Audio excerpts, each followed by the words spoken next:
Thank you for joining us today on this final day of the CMCO for our third episode of Stage 3's webinar series on restructuring in times of crisis. Today we will be discussing three main topics. Firstly, formulating a rescue plan, the elusive world of intangibles. We're joined by Tyler from Average, and packaging all of this to obtain new financing, both in debt or also equity. And okay, before we go into the webinar proper, I'll just quickly recap topics which we covered in our previous episodes. So in a restructuring, we normally break every engagement into, it's a journey, or what we call a roadmap. We break it into three phases, namely the origination phase, the negotiation phase, and the execution phase. And then we fall into completion. And in our view, from the years of experience with the directors in Stage 3, we've come up with some key ingredients that is required to undertake this journey.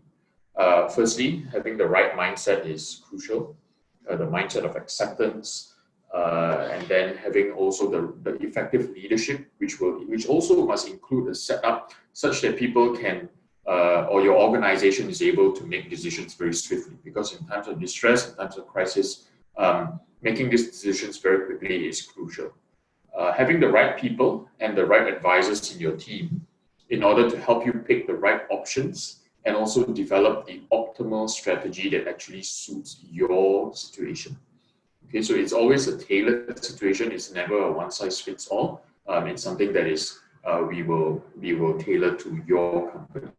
And lastly, having tight project management to ensure that all stakeholders are managed in the most effective and efficient manner. So that this prevents some sort of an overview of a restructuring, and how do we then tie this into our previous episodes.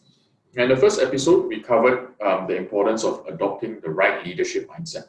So accepting that there's a problem early, that allows us to go and open up our diagnostic mindset, conduct an honest assessment of the business, and then build consensus both internally and externally.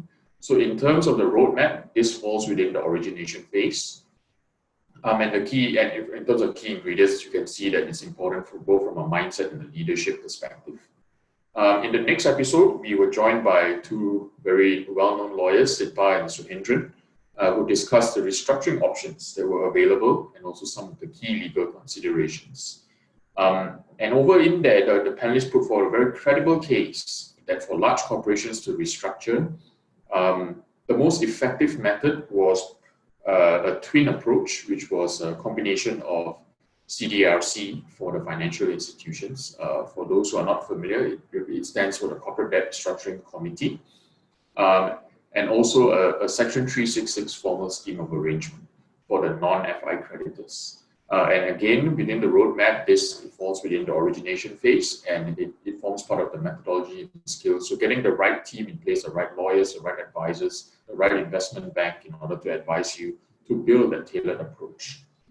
And that brings us to our episode today. And in our episode today, we talk about the rescue plan, intangibles included, and also new financing. And with that, let me just briefly introduce the panel and we can get the discussion going. Firstly, we have Syed Yasir, CEO of Equinas, a government-linked private equity fund. His prior roles include attachments with ING, where he was country manager for wholesale banking. He was also part of UOB, Dana Harta, and ASEAN Bankers. We're also joined by Dato Charon Wardini, Group Managing Director of MIDF. Prior to joining MIDF, he was Executive Director in Khazanah and also MD of the Khazanah Research Institute, KRI. Before joining CIMB, Dato Charon was Head of Investment Banking globally, and before that, he was also Managing Partner of Syed Ibrahim & Co. Next, we have Tyler Capson, Managing Director of Average Asia and lead of the intangibles valuations team over there. Tyler was previously attached to Deloitte and Goldman Sachs in New York and was involved in notable transactions such as the IPO of Facebook and also the bond offering of Apple. And last but not least, our very own Dato Anwar Yahya, a director at Stage 3. Dato Anwar was a senior partner in PricewaterhouseCoopers, where he developed extensive experience across a wide range of industries, attributable to his work in policy advice, corporate finance, and strategy that spans over 500 consultancy projects. Okay, now that we have that the speakers introduced, maybe Dato Anwar, perhaps you can just kick us off with what is a business plan and what are some of the key considerations when companies are looking to develop one? Thank you, Andrew. Bismillahirrahmanirrahim. Assalamu alaikum. Good morning, everyone. First of all, my fellow speakers, Tuan Yasir Arafat, Dato Charon, Tyler Capson, I think very distinguished speakers, and I'm pleased to be here this morning, to be at the webinar and to share some of my thoughts really about on the way forward when we come up with a rescue plan and try to package it with new financing. But my talk will be focused more on new business models. How do you prepare a business plan in times of crisis? And then my fellow speakers will take on the rest. So the first starting point, Andrew, I think, is you got to what we call, how do you reimagine your company in times of crisis? Because you got to start thinking very hard. In times of crisis, it's always a real test of, it's an epic test of leadership to be able to cope with the extraordinary demands that we have in the market. So we must demonstrate great empathy. At the same time, we must be fully engaged with our stakeholders, especially our people, our customers, our suppliers. And then if we look at the period, I would call it a period BC, before coronavirus. Business practices have been evolving at a very rapid pace. And we know that new business models have been emerging, and we've always been asked to think out of the box. And a couple of things that come to my mind over the last 5 to 10 years, amongst a lot of other things, the one that struck me as very revolutionary, it's been going on since the global financial crisis, but it's moved up rapidly. The first one is, of course, digitization and what I call the advent of ABC. ABC meaning artificial intelligence, B, business, big data and analytics, and C is cloud computing. So if you look like, for example, AI, artificial intelligence and big data, you find that big data will collect and review internal and external information for the company, all data that we collect. And then AI will identify opportunities, new opportunities for us, and also try to help us secure new markets by doing AI. And I've seen companies doing it. It's amazing. On the C side, which is cloud computing, is a very profitable business. I think we know the Amazon of this world, Microsoft. They are very big in cloud computing. In fact, even when Google as well, cloud computing accounts for at least 1/3 of their revenues, and is a very profitable business. And cloud computing will require data centers, and this is something I will talk later, that if we look at the property business globally around the world, especially in this region, although we know there's a glut of office space and shop lots and shopping malls, but there are still pockets of opportunities in the property sector. And then if we go on to talk about the nature of work, which is the other change that's happening. The nature of work is changing, especially now with the gig economy, and also the fact that there's crowdsourcing. And we also talk about the concept of sharing economy. But now this concept of sharing economy is being challenged by this isolationist economy because of COVID.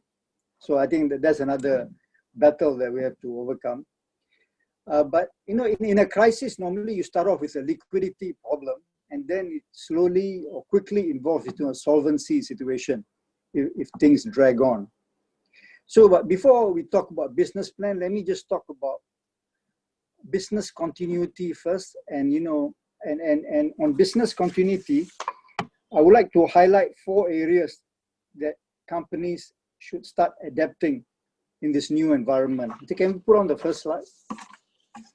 Okay, the first thing is people. I mean, in terms of continuity plan, we talk about the impact on work. I think what happens is our staff will be working from home mainly, and some will go back to the office, maybe a small handful of people in the office.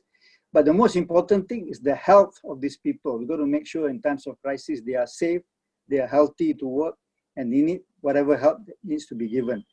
And if 70–80% of our staff work from home, do we have the right infrastructure and platform to connect them to the core systems that we have? And do we have the cyber security problems, firewalls that we need to put up? How do we handle data privacy? So these are things that we have to look out for. Do you have a VPN to connect to the office infrastructure? And then, of course, we got to have this outreach to our stakeholders. You know, we've got other stakeholders, our people got to reach them.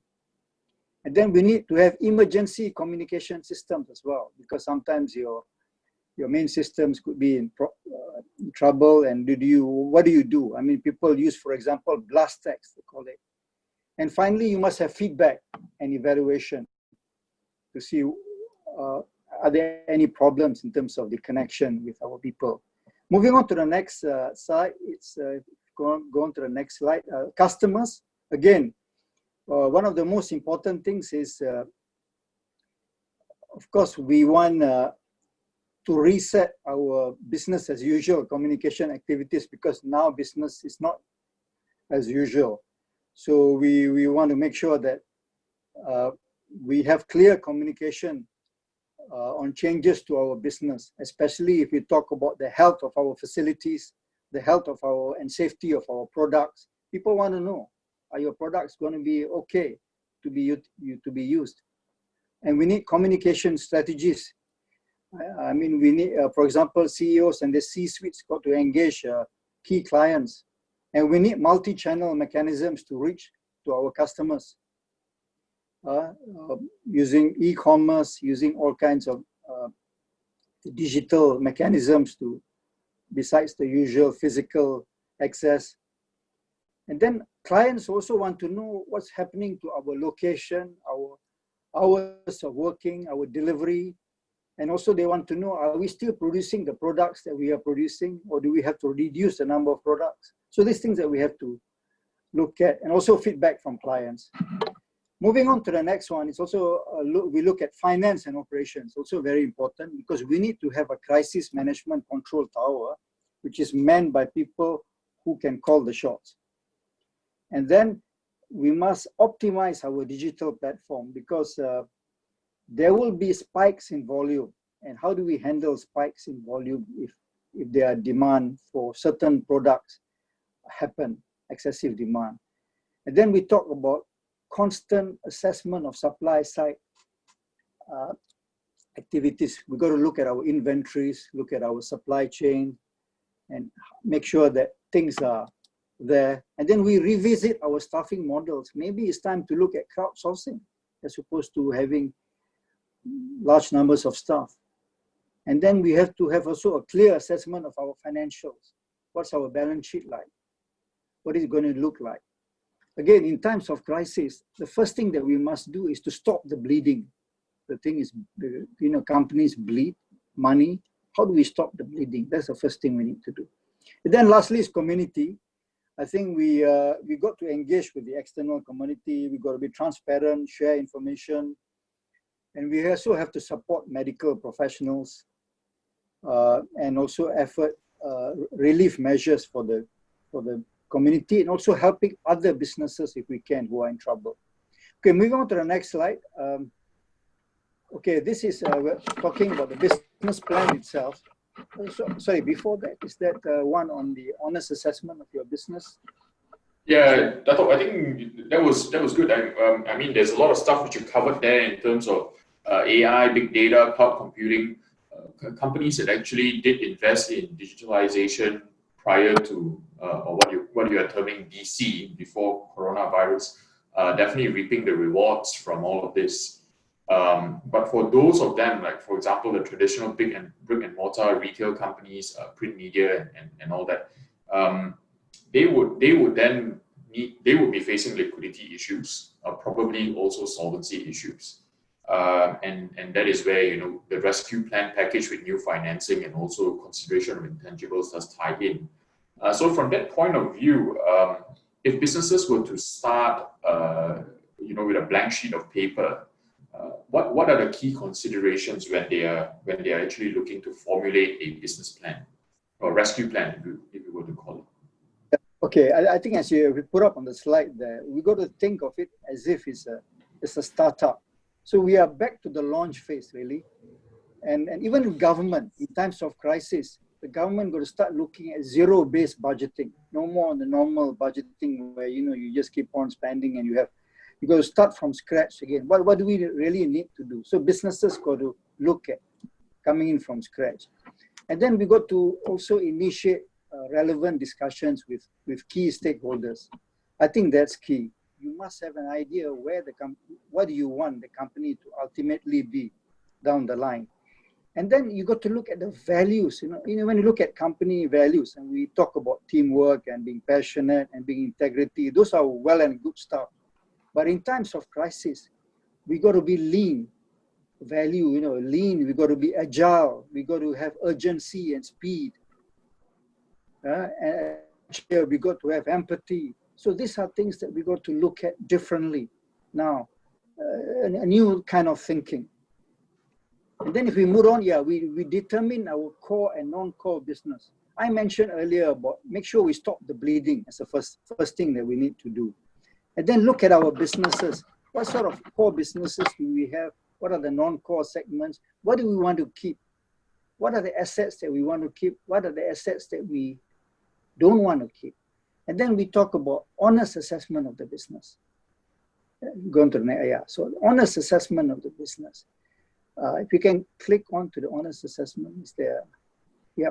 Okay, if you look at your company again, we've got revenue and we've got cost.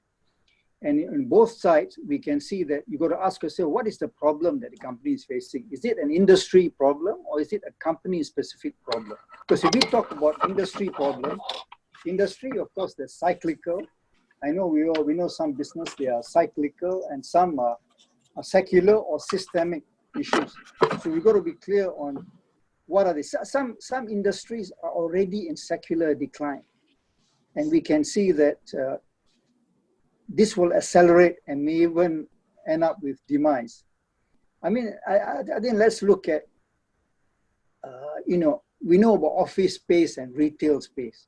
I mean, look at WeWork. Before even the crisis started, the IPO could not happen.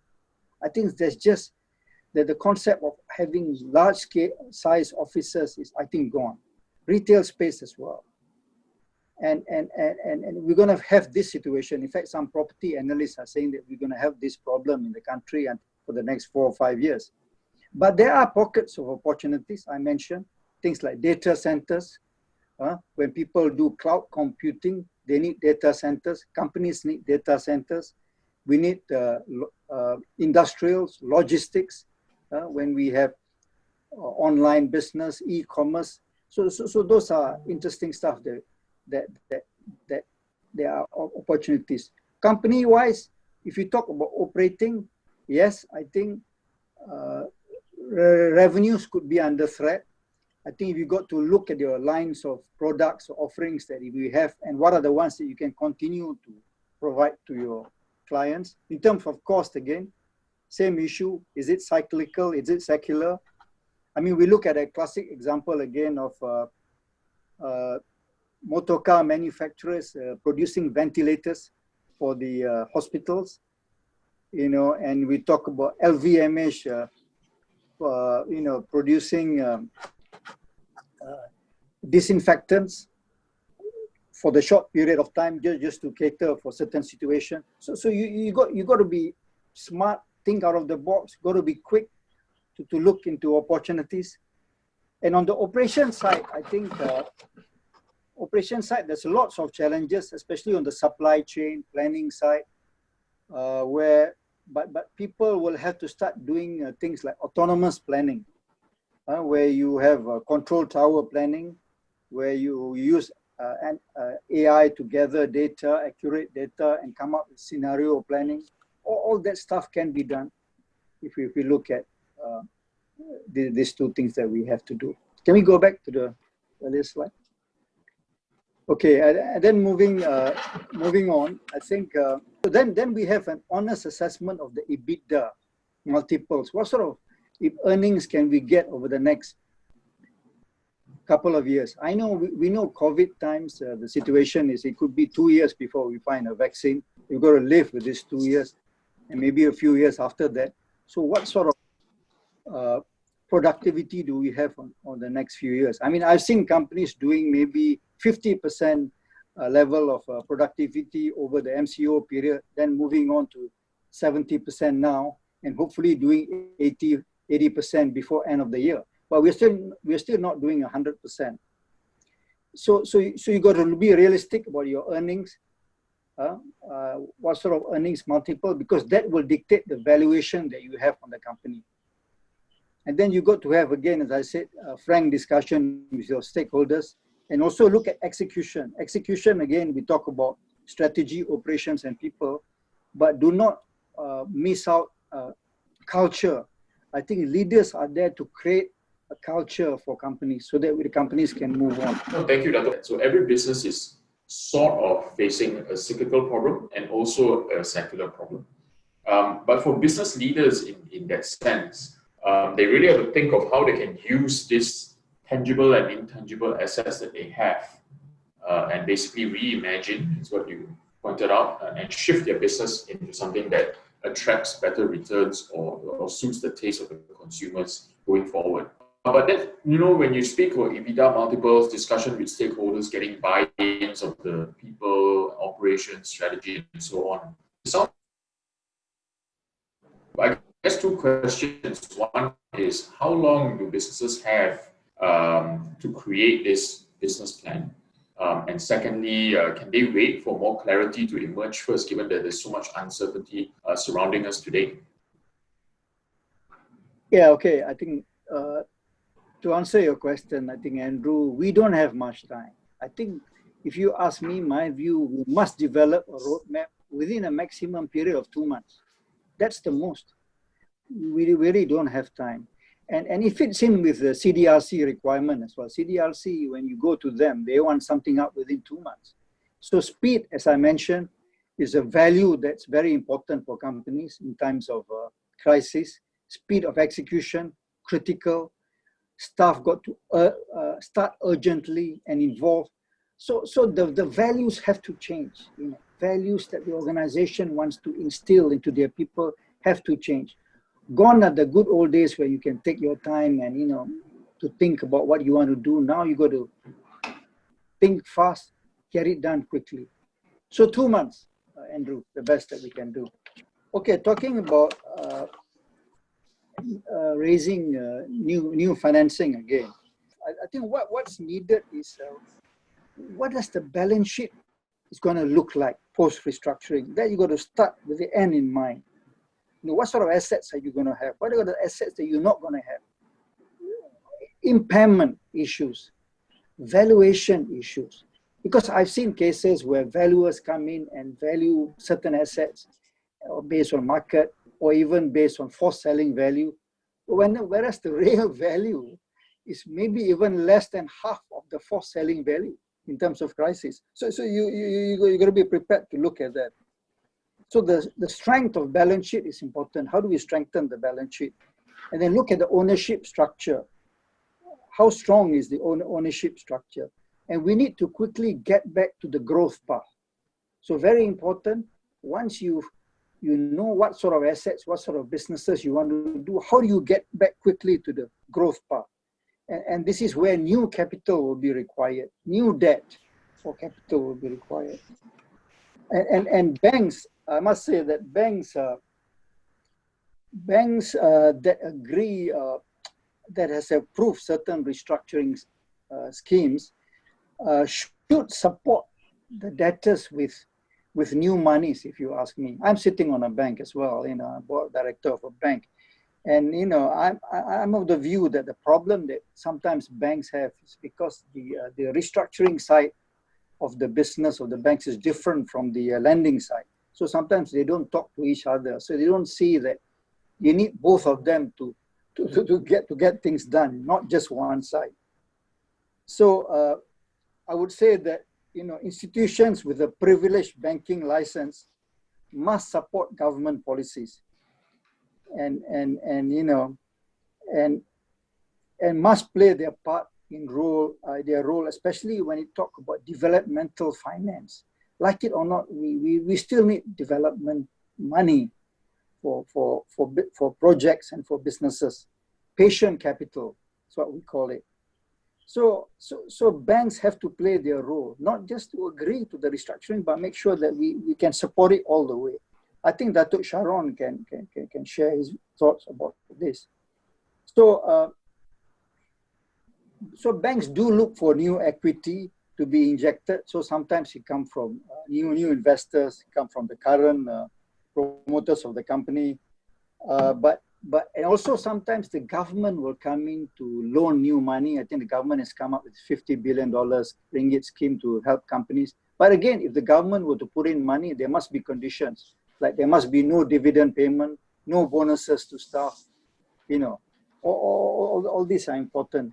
And then no retrenchment for staff for the next 6 months. So these are some of the key stuff that I think needs to be looked at in the business plan. Right. Yeah, thanks, Dato. Sorry, I had a bit of connectivity issues, but I think I'm back now. Yeah, maybe in the interest of time, we'll move to Tyler just to get a take on the intangibles world for companies that to consider intangibles in the formulation of a business plan. How do they do that? Especially for those that are facing a systemic problem, a secular problem, which is not really quite fixable. How do they extract value from an intangible standpoint and incorporate that into their business plan? Tyler? All right. Hey, thank you, Andrew. Appreciate that. So hopefully now I will go ahead and put up some slides on that. And just a couple quick points to go through.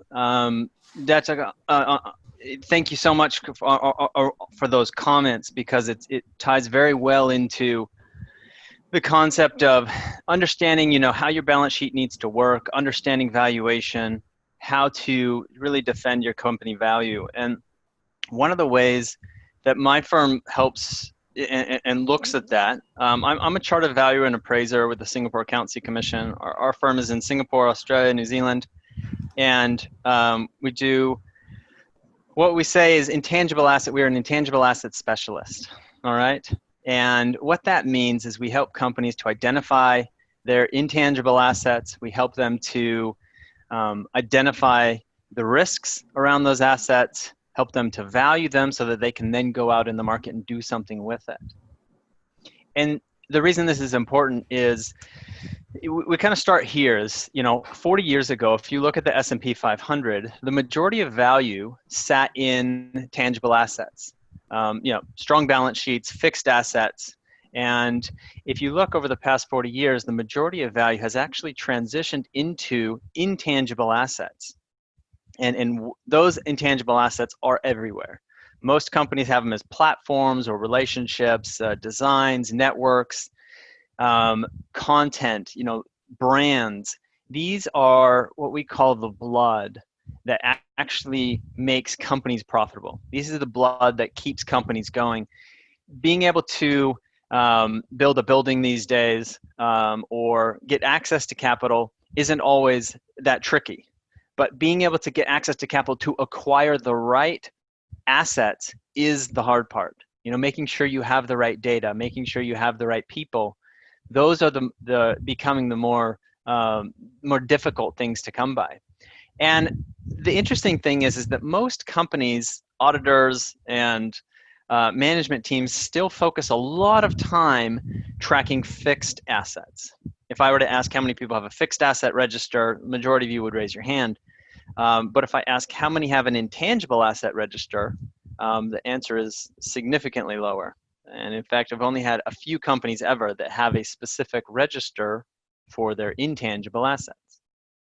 And if you think about, GAAP and IFRS, and they were really developed in an era where we needed to track things like property, plant, and equipment. and trucks and inventory and warehouses. And so there has been a significant movement, and accounting standards have been slow to keep up. And so what this means is that now when C-suites and boards are focusing and fixating on financials, KPIs, ratios, and board reports, they see what's on the paper. And sometimes they don't fully understand what intangible assets they actually own. You know, it might be the company culture, it might be data sets that are hidden away. And if you don't understand the assets that they own, then they can't actually pull out all the extent of the risks. And that will have impact on their financial results if they don't understand where that comes from. And if they don't know what they have, then of course it's hard to unlock value, especially in a time like COVID, where you might need to think about pivoting, changing directions, you know, partnering with a competitor to stay in business, or, you know, restructuring to make sure that you can continue business. And sometimes when we talk about intangible assets, they're known by different people as different things. So depending on who you ask, if you ask a CEO, they might say it's their competitive edge, or an accountant are more familiar with goodwill. And if you ask an IP attorney or a lawyer, they'll say it's intellectual property.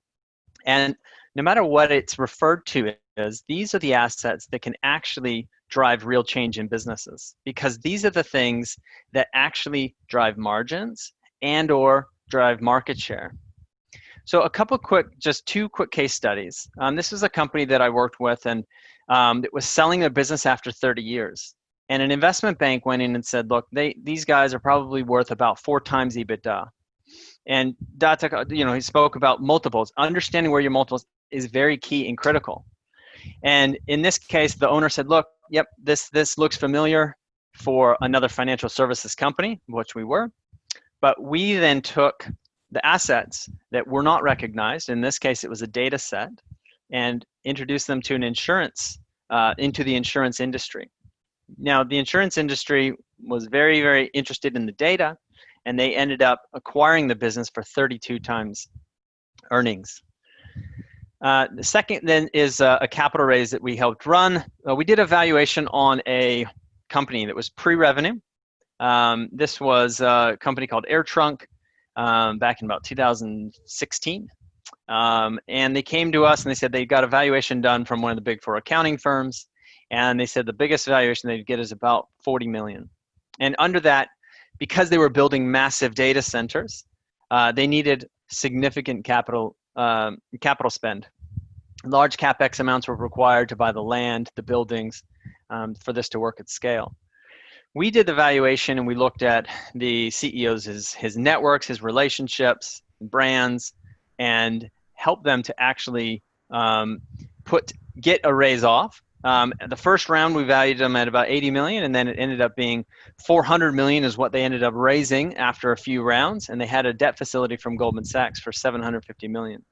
They ended up exiting just in February to Macquarie Bank for 3 billion Australian dollars. So from a pre-revenue company in about 2015 to, you know, $1 billion company, sometimes, you know, understanding where your value is coming from is quite important. And the traditional valuation methods that we look at, we start with, look, fixed assets and cash. This is what, you know, banks will look at. And the cash flow, this is what they'll start with, looking at the balance sheet. And then they might apply a multiple on it, you know, basic multiple on earnings or revenues. But when you actually put in intangible assets into the mix, you can start to leverage strategic value more effectively. You can actually start to see, well, what do these assets look like in the hands of a bigger player? Instead of restructuring and keeping my team the same way, what if we split it into 2 and licensed one of our businesses and ran the other business? Or what if we sold off one of the businesses or one division of the company and kept running another one? You know, understanding where your major assets sit and what you're best at is critical, especially in a restructure environment or downsizing. And if you know if you instinctively know that the intangible assets create more value, if you don't protect them or you're unsure where they are, it can also learn to destroying value in your company. And if 80% and 87% of the value is in these intangibles, then what it means is that it can be a significant source of risk. So this was just hopefully helpful to just sort of raise the idea of intangible assets can be a significant turbocharger, but they can also be a significant risk if they're not understood or valued properly. So some of the recommendations I give, just wrapping up, look at leveraging and diversifying away from the physical where you can. Physical assets are hard to sell multiple times, right? You can only sell a factory once, but if you have a network, if you have data, if you have good brands, you can actually license that and or sell it multiple times. So get ready, that gives you the options to scale. And make sure that your assets that you do have on your balance sheet are valued in such a way and everything doesn't get grouped all together. Being that COVID has hit most businesses, get ready to scale when the lights come back on. Build a war chest, make sure you're properly, adequately funded, get the right financing in place so that when the doors start opening, you have the right team in place, you've got your product ready to go, you've got your team all set and ready. And again, value is more than just cash flow. When the proper valuations are done, yes, cash flow is important, and that's the baseline, but it's not everything. And looking at what levers you have can sometimes take that cash flow and it'd be worth 4 times, and other times it's worth 30 times. Just has to be in front of the right person in the right way at the right time. And if you're in a situation where, look, business is going down, we need to restructure, we need to jump ship, we need to get out of this thing, there's always value to be found, even in a shipwreck, right? So if you are looking at divesting part of your company or looking to sell off part of the company, look at those assets that might have additional value. So last, if you have other questions, feel free to reach out. But and these are some of the questions that I normally pose. If you're interested in any of these topics, happy to continue more during the Q&A section. But Andrew, I'll go ahead and hand it back to you. Oh, great, Tyler. Just had a couple of questions based on what you spoke on. I'm sure a lot of businesses are intrigued by your case studies. I'm sure they were eye-popping as well. How do they actually identify if they have this hidden war chest? How do they know where to look and whether it's something that is of value or recognizable or not in that sense? And also, I guess I'll put my second question as well. How does the value evolve when a company is restructured as opposed to if it were to go into liquidation from an intangible standpoint? So your first question is, how do they know they have them, right? Or how can they identify them? First exercise that we tell companies to go through is a basic intangible asset audit, right? You go through and you identify what are the assets in the company that are actually underpinning the cash flow streams, okay? You might say, yes, we're able to sell our product, but if it's actually your access into those markets, if it's your supply chains and it's a unique supplier, for example, that is enabling you to get the product to then sell, then you might need to go back a step or two to understand what is really driving actual revenue in your company or driving that competitive edge. And then you start to break that down, and those are the intangible assets that you have. And that could be, drawn back to your company brand is stronger than another's, or you have a better data set, you have a wider network, and so that's primary. Now, and the second part of your question, Andrew, was? The value, how does the value evolve if a company were to survive, as opposed to going to liquidation? Right. So in terms of survive, so any asset is only worth what someone else is willing to pay for it. And so that always depends on how it fits in the hands of another company, right? In a restructuring environment, I did a scenario where we had a company that was doing, sensors, touch sensors, and the company was in liquidation. And we met with the owners and said, well, look, what do you have that's really valuable? And they were like, well, we've got a patent here, we've got some design here. And really, it's these 2 engineers that we have that really know everything in their heads. I said, if you're going to restart or recreate, what is the most valuable? He said, well, it's really our catalog of designs and the 2 engineers, because our patents, even in a year from now, will be irrelevant. So we said, okay, let's look at that and actually make sure that those get protected in the restructuring. protect those people, protect your designs, and in the restructuring, make sure you have ownership over those assets as the most important. And so really understanding, you know, what can and can't be salvaged, and making sure you're keeping the right things. Right. No, that makes total sense. So one last quick question before we move on. How long will an intangible asset audit normally take? Well, we typically break it up over about 2 workshops with clients, where we do a deep dive and we understand, go through the assets of the company. We go through what you have. We go through each of the individual asset classes. We talk about brands, trademarks, copyright, code, and just say, do you have this? Do you know what this is? Is this applicable? And as you start to go through each of those individual classes, you start to tease out, oh, actually, here is where the things happen. So it takes about 2 to 3 weeks to go through. We normally do it in a series of 2 workshops. So about 8 hours of client face-to-face time, and then about 2 to 3 weeks of back-end research and write-up and that type of thing. So about 3 weeks. Brilliant. So that fits in within the type 2-month timeline that they have to kind of create a business plan. Yeah. Yep. I mean, it depends on the scale of the company as well. I mean, that's typically for your SME. For larger companies, it can take weeks and months. But for the average size company of, say, 50 employees, that's what we say. Okay, great. Thank you. Okay, conscious of time, I think we'll move on to Dato Charon.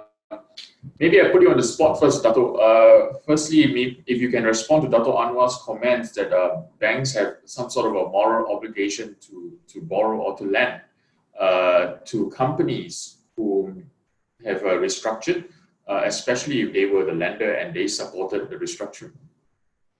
Morning, Andrew. Morning, everyone. Morning. I hope you can all hear me. Yeah, the quick answer is the moral obligation normally is the borrower, isn't it? I mean, if you borrow money from me, don't you have a moral obligation to pay me back? I mean, that's the most important moral obligation. No, but it's really it all goes back to the sense of the capital structure. In the capital structure we have in a capitalist system, we've got debt and equity, and debt takes priority over equity. And within debt, we have secured debt, unsecured debt, and within equity, we have preferred shares and ordinary shares. So there's some ranking between debt, there's some ranking between equity, but in general, debt takes priority over equity. But going back to the reason why we're having this webinar today and why we're talking so much is this idea about restructuring debt as opposed to liquidating a company. I mean, really, you have a choice of you liquidate, restructure.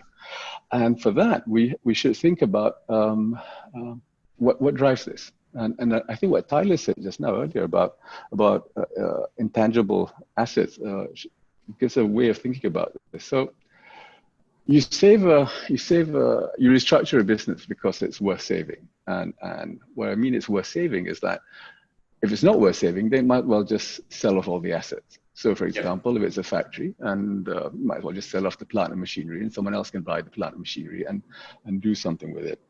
But we talk about saving the company because we think there's something more to it than just the plant and machinery, intangible assets, to use Tyler's phrase. But this idea that somehow, for the greater good of the economy, we shouldn't let this thing just die. And we should keep it alive for some reason, right? And sometimes it's a hard decision to make. Obviously, if you ask the businessman who's behind it, he thinks you should not only preserve the business, but you should preserve him as being the manager of the business. If you are a lender, you may or may not agree with that. You may think the business is worth preserving, but you may not think that he's the right person to be in charge of it.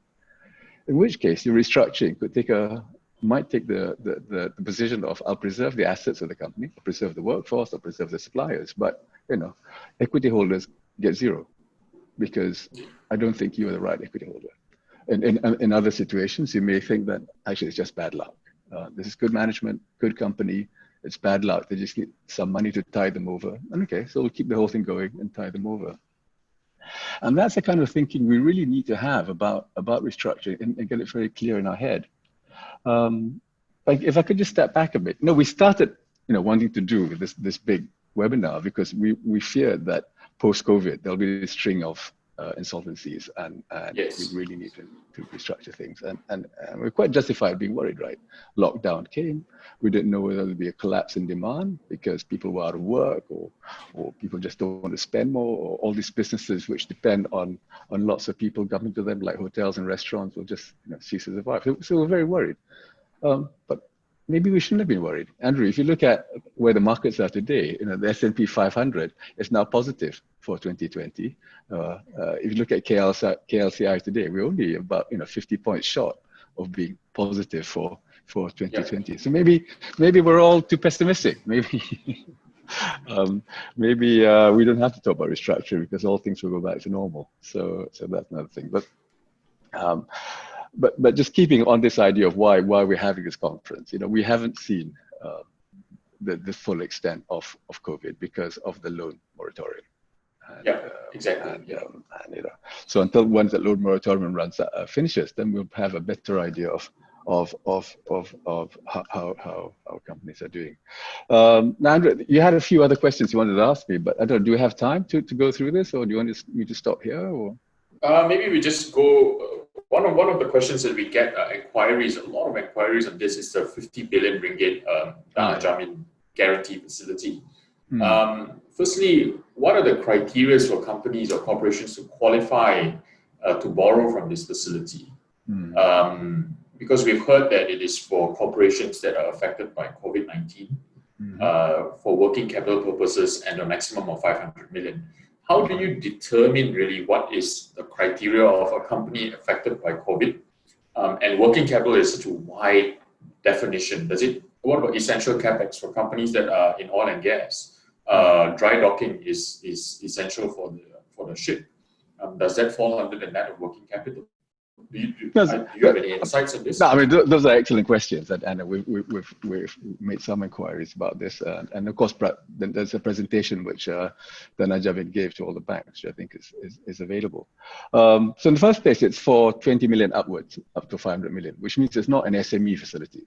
SMEs are being taken care of through other means. I think SRF funds. That's right. So this is really for large corporations, and it's for those affected by COVID.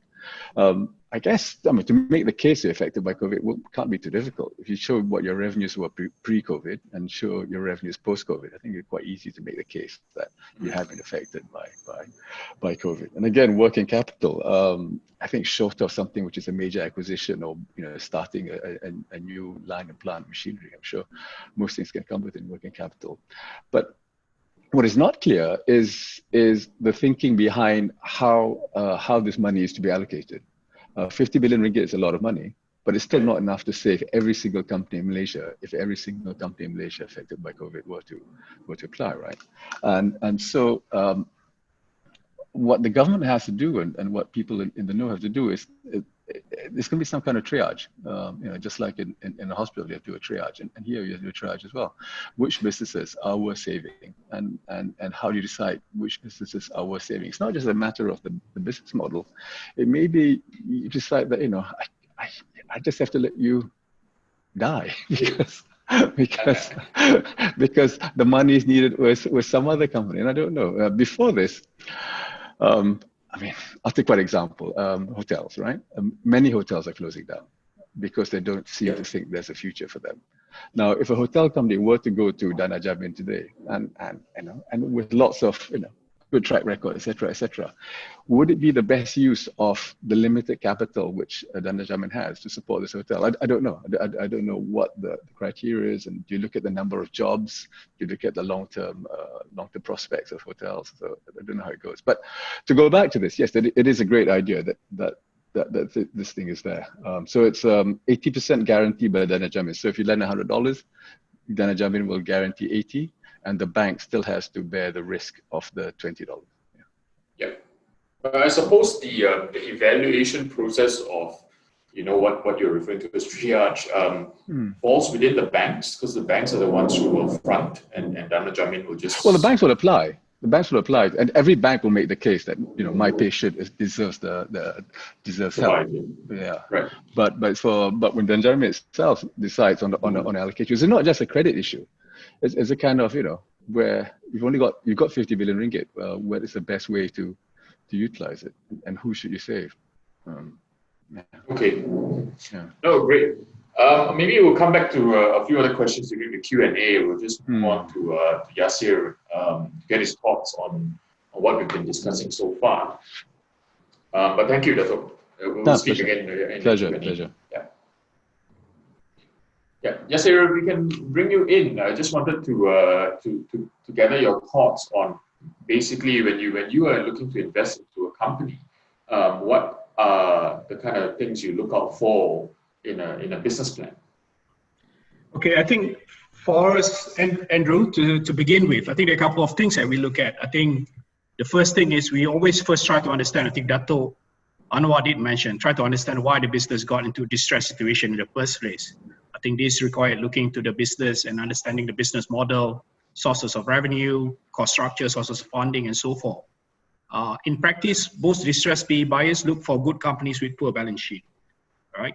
If the company entire industry is declining, it'll be fairly challenging to make that company viable only in a few years. And if the company is fundamentally flawed because it sells product or services that no one wants, or it's hard to fix in a short time frame, then that will be tough. But if the company is in decent industry and sells products and services that people are buying, but has made a mistake with a lawsuit or debt issuance or grew too fast in the past or due to M&A integration or indigestion, this problem can be turned around, or we say it's more fixable in that sense. So in terms of business plan, maybe there are a couple of slides that I can share with you. So in terms of business plan viability, I think there are four broad areas or four key attributes that we'll say that we look at for any business, in particular distressed business. So it's not much different from a going concern business in that sense, except for, I mean, clearly I think there are additional steps that you need to take to look at distressed business. The first one is clearly the business fundamentals. Second, for us as a private equity, is the growth opportunity. Third is the strength of management team. Fourth is exit opportunity. I think we always have to look at this because ultimately you can buy great business, but it's not an exitable business, right? So when we look at business fundamental, we look at two key things, sector industry attractiveness as well as company attractiveness. From sector industry, we look at market size, whether it's domestic, regional, and global. Industry drivers, barriers to entry. We look at competitive landscape, who are the key customers, customer segment, and so forth. And then we look at categorization, which market do customers operate in, characteristic of industry, and which customers operate demand and supply balances, as well as industry drivers. For company attractiveness, we look at, again, business market positioning, whether they have a leadership in certain positioning, what is their market share? Is it growing? Is it declining?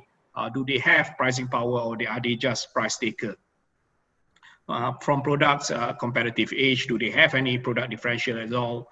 Do they have any technology that can differentiate them from any of their competitors?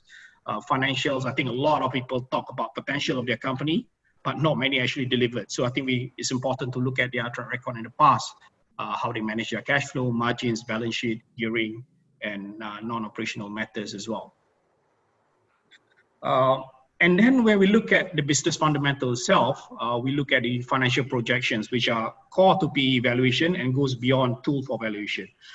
For private equity houses like us, like I said, financial projections are key. It's not so much just to value the business, but really to understand the driver of the business itself. We look at the validation of management projections, understanding of their financial projections and driver for growth. We look at the debt level and repayment terms post-restructuring, capital injection required. This is again an area that we like, especially for restructuring cases, is optionality or backup or recovery plan. To us, this is important. And we always like to buy this kind of business because when push comes to shove, ultimately you always have a backup plan. For example, businesses that have myriad of other businesses, but they have additional assets which is non-core, which you can utilize to ultimately generate additional returns for the business. As a private equity, for us, it's also important for us to look at identification of potential value creation levers. Can it grow beyond its current business model? What are the things that we can do to expand the business into adjacency? Are there new business segment or geographies? Can we do some product mix rationalization to improve our bottom line or cost structure, working capital, and so forth? And then through these financial projections, what we do typically is we then assess the impact of each of these value creation levers on the financial projection itself. And then ultimately, we have to, the last steps is to really estimate the potential return and recoverability on investment that we make. Basically, we assume a certain holding period and potential exit options and calculate overall IRR range based on high and low cases effectively. Sorry, Yasir. Yeah. Can I just stop you there? I just wanted to find out, in terms of the IRR, what kind of IRR range does Equinas typically look at? Typically, we look at mid-teens to anything mid-teens and above. Okay. Yeah, but again, IRR is just there for guide for us to do an internal evaluation. A lot of companies get confused when we say this is the IRR we're looking at, that they have to deliver certain, or do they have to pay us that IRR? And in actual fact, it's whatever the outcome of the divestment of the asset itself. So nobody has to pay us 15% IRR or so forth, unless of course we're buying a debt or we inject it through a convertible or certain high yield instrument, then yes. But I think by and large our investment has been through equity investment, and the outcome really determines by the eventual divestment itself. Sure. Yeah, yeah. Go ahead, Andrew. No, please continue. Yeah, so we also look at growth potential effectively. I think the building blocks and assessing growth potential, I think we look at organically in terms of customer understanding, type of customer channel, customer segmentation, penetration and customer acquisition, market dynamics. We look at the nature of the competition. Do they have market leadership and focus positioning and internal resources as well? Some businesses have better internal resources than others. I think we've seen that.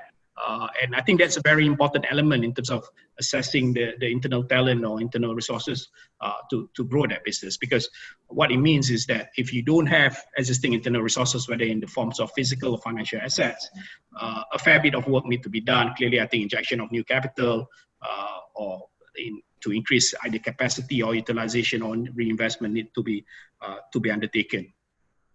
From an organic perspective, we look at market shares, access to new market, whether it's domestic, regional, new customers as well, access to new technology, as well as whether the acquisition itself will give value accretion or multiple expansion for inorganic growth if we were to undertake M&A for these companies.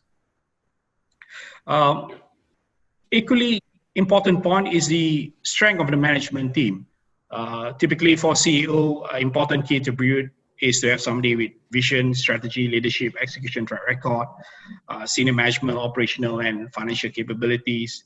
But I think more often than not, I think from our own experience, especially when you're investing in mid-sized company, you typically would have a strong CEO, but a fairly mediocre management bench, which itself poses a problem because, as you know, I think most businesses in Malaysia is very much relationship and network driven in the sense. So for a lot of times when the company gone into a distress situation, we come into a situation where it's hard to revive because that relationship is typically gone, especially in services business. In assets business or businesses, B2C business is a lot more straightforward, but B2B business is where I think when you start losing the CEO, the founder, it's to a lot of extent it's been irreplaceable. And I think from our perspective as a private equity investor, we like to continue to work with founders, especially for B2B business. But at the same time, you know what? If buying a distressed company means backing the same CEO that destroyed the company in the first place, probably those are not the kind of business that we'll look at. Yeah, I guess this is where you bring that intangible portion that Tyler spoke about in the inherent knowledge of the founder, that on what he has on the business, that you place a lot of value on that, I suppose. That's right. I think from our perspective, we try to identify that. I mean, the intangible can come in many forms, whether it's brands, access to market. It can be in terms of optionality. I think in the past, from our own track record, we have sold a business during our ownership. The financial position has actually declined because of the tough competitive environment that the business were operating in. But what happened, we recognized from day one that businesses have certain unique value proposition. I call it value proposition in the sense that it is one of the top 3 largest companies in Malaysia. It has certain market leadership in certain segments. It has a non-core assets sitting in their balance sheet, which at the end of the day, when we sold that business, for the first 3 years, we were focused on really realizing that value from that non-core assets. So we know that if push come to shove, if the business fails to grow or the plan fails to materialize, we have that optionality in terms of realizing value through that divestment process itself. So first 3 years, we will focus on really crystallizing that value. And then eventually, when the business didn't pan out as planned, what happened was, I think, eventual buyer recognized the fact that the business is a market leader. They have strong positioning in certain market segment, notwithstanding the financial has not been performing as expected. If you want to buy or you want to have access to these kind of businesses, there aren't that many, right? To build business from scratch, a lot of people understand, a lot of strategic buyers understand that it's going to be very difficult. So they tend to look at business. The first business they will look at is the top 3 market leadership. The market leadership itself is, I would say, it's a value of intangibles that I think is important, and we often highlight that that market leadership is an important criteria, I think, for a lot of investment before we make any investment, because nobody cares buying number 20 company. Nobody really cares, right? I mean, but buying market leadership in certain key segment, I think that's a very important attributes and intangibles, so to speak. Yeah. And then for us as well, exit opportunities is important. We look at level of M&A activities. Certain segment, no matter how lucrative it is, it just doesn't lend itself well to M&A activities, whether it's domestic, regional, or global. Size of the industry is also important. Smaller industries, meaning that you have a more limited avenue for exit. Ownership restriction, again, a very important issue, because when you have an ownership restriction, for example, Bumi or Malaysian ownership, you have a smaller pool of potential buyer eventually. Expansion limitation, I think we have this in certain licensing and hypermarkets or petrol station, where it requires certain licenses to be fulfilled or approval need to be obtained before you can expand. Buyer's motivation, it's very important criteria to understand what buyer's motivation will be eventually, whether they are looking at consolidation, vertical integration, or capacity building. To us, all of these will be analyzed and identified upfront before we make any investment. Okay, I think great. Yasir, just one more question before we move on to the Q&A is, I think a lot of people will be thinking, oh, I can go to Equinas and probably get some sort of investment. Do you have a negative listing or any preferred segments as such? Don't have well, in a sense, we are sector agnostic. We look across all sectors, education, services, healthcare, oil and gas, FMCG, retail and leisure selectively. Negatively is we don't look at all unethical stocks. We don't invest in hedge fund or derivative. Properties and construction is a no-no. Startup at early stage as well, maybe late stage, Series C, Series B or Series C, I think is something that we could consider. And company with no Malaysian focus. I mean, unfortunately, because of our mandate, we can only acquire a company that is Malaysian focus, companies that's domiciled in Malaysia. We can't make any unilateral investment outside of Malaysia. Yeah. But one area that we try to avoid is retail and F&B. I think generally, we look at track records of PE firms, they struggle with F&B, unless for established brands. I mean, if you talk about McDonald's or KFC, I think that's a different kettle of fish. but generally for different kind of franchises, I think a lot of them have struggled in the past. Media and financial institution, again, in the area that we generally don't like because of the potential disruption. I believe that these sectors are in transition stage itself. Couldn't quite. It's yet to be off the ground. It's yet to be proven what business model may work for medias and certain FI. It's still early stage. We like consumer products, industrials, and other sectors towards strong competitive modes and clear capabilities, healthcare and other consumer-driven sectors generally. Okay, thank you. Maybe we just take a few questions before. I'm conscious we're already at 12:15. Maybe yes, since you're on, there's a question directed to you that when you mentioned that the industry supply and demand balance is one of the factors that you look at when assessing business fundamentals. How do you evaluate this? How do you quantify these attributes in terms of the supply and demand balance? No, I think what we do typically, we do a fair bit of research before we make any investment in any company, trying to understand the market dynamics. We go through a process, what we call as market or commercial due diligence in great details, trying to understand who are effectively their customers. Because I think understanding the customers, especially when you talk about B2B business, is extremely important because the business is, the customers may not be in trouble day one, but the customers may be in trouble. So you are looking at potentially you may not have trouble in day one, but potentially trouble in 1 to 2 years time, because if customer of your customers are in trouble, then you're talking about effectively a sticky situation going forward. So we do a fair bit of commercial due diligence. We do it at great length, trying to understand who are their customers, effectively where's the demand going to come from, supply, who are our competitors, who else are supplying, who else are playing the same product, supplying similar or same product line. We do a great length to clearly try to understand that a bit more. Is that something that you do internally, or would you get external consultants to assist you? Depending on how familiar we are with the sector, where we have familiarity with the sector, we tend to do it internally, clearly supported by external resources, whether interviews with industry experts or subject matter experts and so forth. But if it's a new industry, it's an industry which we are not familiar with or don't thoroughly understand, what we do is we engage an external consultant that's expert in certain fields. Thank you to all our panelists. Thank you, Tyler, Dato Charon, Dato Anwar, and Yasir, and also to our friends at Leaderonomics for producing the back end.